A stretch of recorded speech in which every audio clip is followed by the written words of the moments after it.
প্রথমেই বলে নিচ্ছি, যারা অ্যানিমাল মুভি দেখেছেন তাদের কাছে এই মুভিটি ভালো নাও লাগতে পারে। গল্পের দিক থেকে বলতে গেলে অ্যানিমাল মুভিতে বাবার জন্য প্রতিশোধ নিতে ছেলে আসে, আর মার্কো মুভিতে ভাইয়ের জন্য প্রতিশোধ নিতে মার্কো আসে।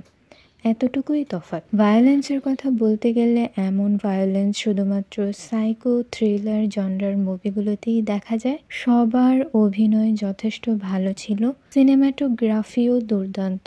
তবে আমি যার প্রতি বেশি ফোকাস দিব তিনি হলেন এই মুভির একজন চরম ভিলেন। ওনার পারফরমেন্স দেখলে আপনার মনে হবে একটা মানুষ এতটা নির্দয় কিভাবে হয়। ডিরেক্টর হানিফ আদেনি বছরের শুরুটা সেরাভাবেই করেছেন বলা যায়।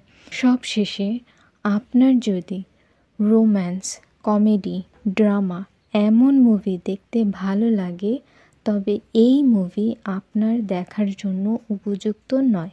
এখানে শুধু ইয়াসের মতো ভায়োলেন্স আর শুধুমাত্র ভায়োলেন্সই পাবেন, কেজিএফের মতো।